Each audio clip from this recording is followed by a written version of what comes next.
مفتی صاحب، میرا آپ سے سوال یہ ہے کہ روزے کی حالت میں انجیکشن لگوانا کیسا ہے؟ اور اسی سوال کے اندر ایک اور سوال ہے کہ روزے کے اندر کمزوری محسوس ہو رہی ہے تو کمزوری کو دور کرنے کے لیے طاقت کا انجیکشن لگوانا یہ کیسا ہے؟ اس کے بارے میں ذرا ہماری رہنمائی فرمائیں۔ جی، بسم اللہ الرحمن الرحیم۔ آپ نے جو سوال کیا ہے انجیکشن لگانے سے متعلق، یہ مختلف فی مسئلہ ہے،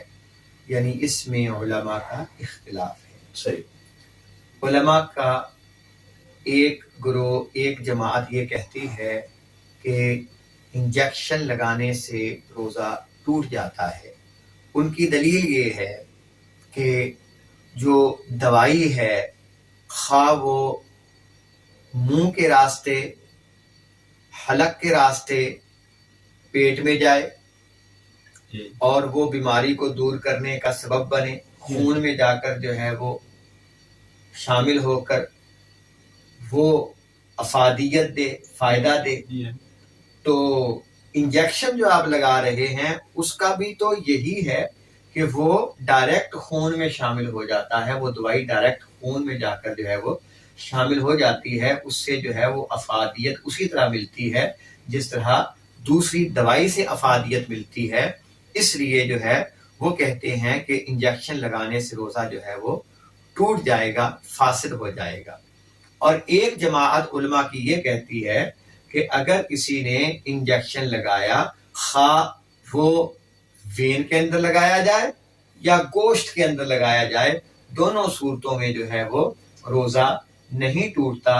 کیونکہ وہ یہ کہتے ہیں کہ سبیلین سے کوئی چیز اندر جائے تو روزہ ٹوٹتا ہے، یعنی منہ کے راستے کوئی چیز اندر نہیں گئی ہے، لہذا حلق سے کوئی چیز نیچے اتری نہیں ہے۔ وہ یہ کہتے ہیں کہ حدیث مبارکہ میں سبیلین یا حلق سے کوئی چیز نیچے اتارنے کا جو ہے وہ ذکر ہے، لہذا یہ روزہ نہیں ٹوٹے گا۔ جہاں تک میرا موقف ہے، میں اپنی بات کروں تو میں دونوں علماء کے گروہ کی قدر کرتا ہوں، اور دونوں کا موقف جو ہے وہ اپنایا جا سکتا ہے۔ وہ اس طرح کہ اگر کسی آدمی کو بہت زیادہ کمزوری ہے، بہت زیادہ کمزوری ہے یا بیماری ہے، اب وہ اگر انجیکشن لگا کر جو ہے وہ انسولین لگا کر یا جو ہے وہ انجیکشن کے ذریعے روزے کو پورا کر لیتا ہے،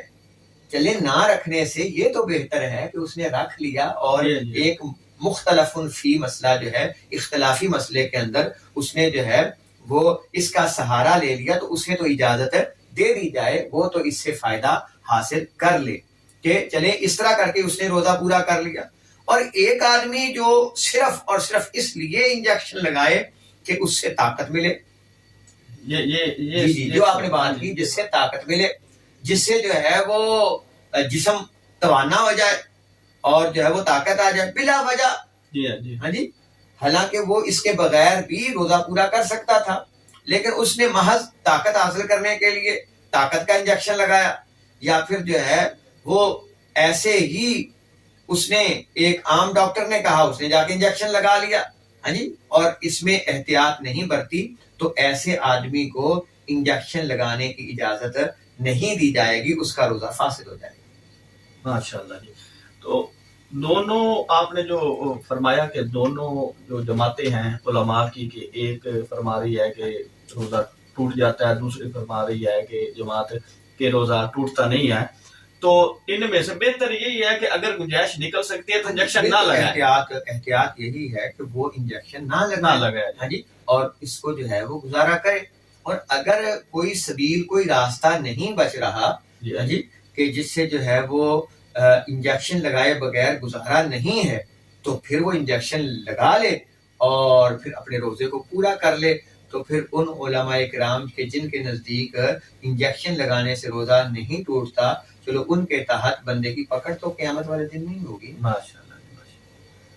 تو جی آپ نے سنا کہ انجیکشن لگوانے میں دو جماعتوں کا موقف ہے، تو ان میں سے بھی بہتر یہی ہے کہ اگر گنجائش نکلتی ہے تو آپ انجیکشن سے گریز کریں۔